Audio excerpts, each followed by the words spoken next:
Halo Sobat Tapis, Tanya Rumpi Solusi. Kembali tentunya di spesial podcast TVRI Lampung, edisi Pekan Raya Lampung 2024.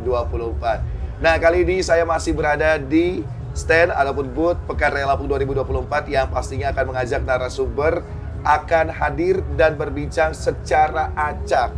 Dan kali ini saya sudah bersama salah satu pengisi tenan ataupun pejuang UMKM yang dimana karya-karyanya sudah banyak digunakan oleh pemerintah kabupaten dari Lampung Selatan. Ada Divas Batik.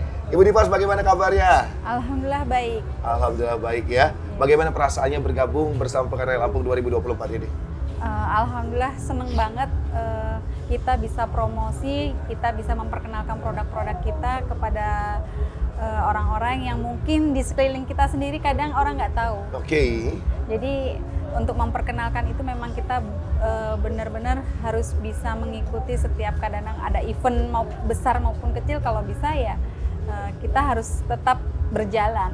Oke, baik ya. Artinya adalah antusias yang begitu luar biasa dan tadi ya, siapa tahu dengan event-event ini menjadi batu loncatan dan tadi ya, rezeki terus mengalir ya, Pak. Iya, Nah, insyaallah. tapi ngomong-ngomong Divas Batik nih ya, penasaran sebelum saya banyak tanya tentang produk apa aja yang ada di Divas Batik.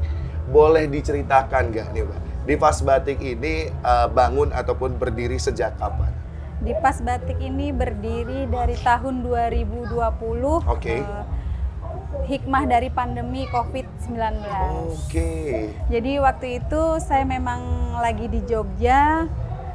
Pas di Jogja itu datang tanggal 13 Maret, tanggal 16 kita lockdown. Jadi saya benar-benar nggak bisa pulang. Di sana memang ditutup total. Jadi hikmahnya ada di situ, saya belajar. Memang sebelumnya sudah punya keinginan untuk belajar batik tulis. Waktu itu merintisnya dari batik tulis. Dari batik tulis itu kami menciptakan batik tulis yang pertama. Alhamdulillah itu sudah sold semua, sudah keluar semua. Dan semakin kesini kami berinovasi lagi membuat kain namanya kain iko jejo, yang biasa umum orang sebut itu kain sibori atau jumputan, ada yang menyebutnya sasaringan, ada yang menyebutnya kain pelangi. Nah, dari sinilah Divas Batik ini bisa ikut kontribusi dalam kegiatan sosialnya, yaitu salah satu lembaga sekolah. Alhamdulillah itu juga kebetulan ya sekolah kami memiliki yayasan namanya TK Bintang Sakti. Waktu itu di TK Bintang Sakti sendiri tidak memungut biaya, tidak mengharuskan orang tua untuk mengeluarkan iuran. Jadi ada yang mereka itu dengan sendirinya tetap memenuhi kewajibannya, ada yang setengah, ada yang seperempat, ada juga yang tidak sama sekali, tapi kami tidak memaksakan. Nah, disitulah kadang kami bingung waktu itu gimana ini mengatasi untuk teman-teman, untuk bulanan teman-teman ini. Akhirnya teman-teman bergabung di Divas Batik membuat masker waktu itu, dan alhamdulillah masker itu kami kirim ke Jogja kembali dengan harga nilainya waktu itu 25.000 per piece. Wow, ini unik banget loh. Kalau tadi kita pikir ini awalnya mungkin berpikir ini adalah jebakan ataupun ujian dari Yang Kuasa ketika lockdown masih berada di kota orang pada saat itu dan mendapatkan sedikit pengalaman serta pembelajaran dari yang sekarang menjadi ya penyalir rezekinya juga untuk diri sendiri dan banyak orang lainnya. Jadi kalau saya katakan salah satu produk awalnya adalah masker.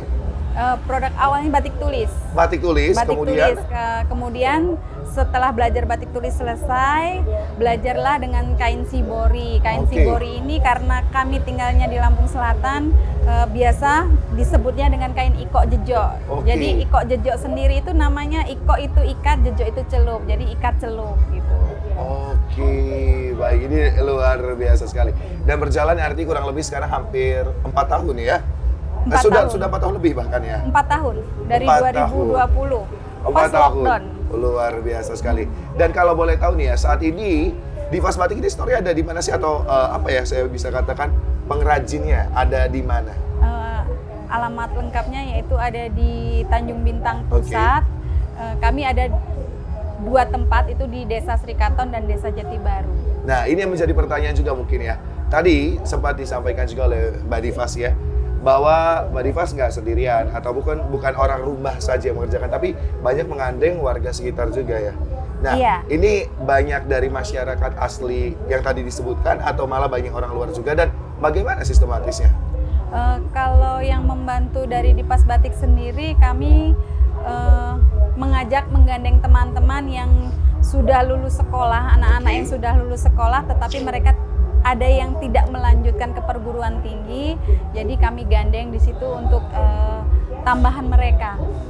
Oke. Dan ada ibu-ibu ya, ada yang ibu-ibu ikut membuat kain lipatan karena kalau shibori itu kan ringan. Maksudnya semua kalangan bisa buat. Untuk membuat pola tetap arahannya dari kami, tapi mereka bisa melakukannya itu dengan mudah karena kita melipat itu tekniknya melipat. Kuncinya adalah di lipatan dan ketika kita penguncian warna. Oke. Jadi semua kalangan insya Allah bisa karena anak TK pun bisa. Oke, baik ya. Luar biasa artinya tadi ya niat dan juga awal yang bisa dikatakan begitu mulia sekali. Karena bukan hanya tadi ya orang-orang muda, tapi juga banyak orang tua yang dikasih kesempatan untuk sama-sama belajar. Iya.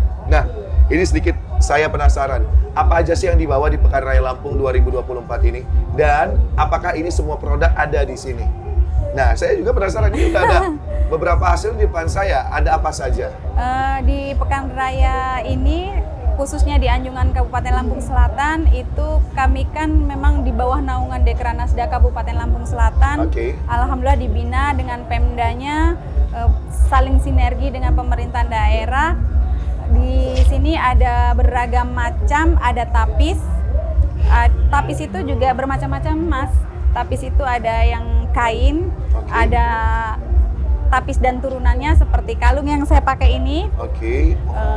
Dan ada juga bros, jadi pin yang bernuansa tapis, dan ada juga sepatu yang seperti ada di sini. Ini sepatu boleh tapis. sedikit saya angkat mungkin ya. Oke, ini adalah karya dari Dipas Batik. Bukan Mas, kalau tapis ini bukan. Ini adalah punyanya pengrajin yang lainnya yang kami jadikan satu. Waduh, ini konsep yang sangat didambakan ya oleh Menteri Pariwisata kita, support to each other ya. Artinya tadi semua teman-teman yang punya usaha UMKM sekitar dirangkul, boleh dan bisa dibantu dan untuk dititipkan di sini ya. Bisa dibantu. Nih, keren banget nih ya. Aduh, ini kalau sepatu saya ukuran segini saya mau coba, saya nggak cukup kali ya. Nah, kalau ini apa, Mbak? Ini adalah produk terbaru dari Dipas Batik. Ini adalah EcoPrint. Nah, EcoPrint ini berbahan kain tenun. Kain tenun ini kami EcoPrint. Jadi kami setelah menjadi kain EcoPrint dari tenun, kita mix, kita jadikan produk baru yaitu tas. Oke. Nah, tas ini sambil dibuka boleh ya, Mbak ya? boleh. Nah, tas ini kita mix dengan kain kanvas. Oh. Dan talinya ini sangat kokoh, ini kuat karena ini memang jahitan. Ini masih ada isinya, Mas. Wow, masih segel banget ya, Mas, sobat habis ya. Nah, oke, kita sedikit geserkan terlebih dahulu. Iya. Bahannya beda ya, Mbak ya? Bahannya beda. Dan ini bagian dalamnya bukan kain-kain biasa, tapi memang kita pakai yang premium, tidak cepat sobek. Nah, harganya berapa sih kalau seperti ini? Ini harganya 700.000. Agak berat loh, sobat, tapi sih kalau dipegang langsung 700.000. Iya, khusus untuk di Pekan Raya Lampung kita diskon menjadi 500. 500.000. Iya. Nah, boleh nggak diceritakan kenapa kalau misalkan kita ya bahasanya banyak orang yang mungkin kalau untuk tas ya bukan kebutuhan primer, kok mahal banget gitu? Boleh nggak dikasih tahu? Kenapa harganya mahal? Mungkin dari kain tenunnya sendiri harganya nilai ekonominya sudah tinggi. Pembuatan EcoPrint sendiri kami menggunakan EcoPrint dengan teknik AFA, menggunakan teknik yang lebih ramah lingkungan. Jadi yang tadinya menggunakan ada tetap bahan-bahan lainnya, kita sekarang sudah menggunakan sodanya soda kue, cuka, dan kita menggunakan benar-benar bahan-bahan yang benar-benar aman karena kita menggunakannya langsung dengan tangan. Jadi kalau dulu kami menggunakan EcoPrint itu harus tergantung dengan daun yang menggunakan taninnya itu tinggi. Tapi kalau sekarang, kalau tanin tinggi itu seperti daun jati, daun lanang itu kan bertanin tinggi. Tapi kalau sekarang kami lebih mengurangi daun jati karena satu, ketika daun jati itu digunakan dari Dipas Batik itu tidak ada pembeda dengan pengrajin lainnya. Oke. Jadi disinilah kami tertantang gimana sih caranya daun yang tidak memiliki tanin tapi tetap muncul.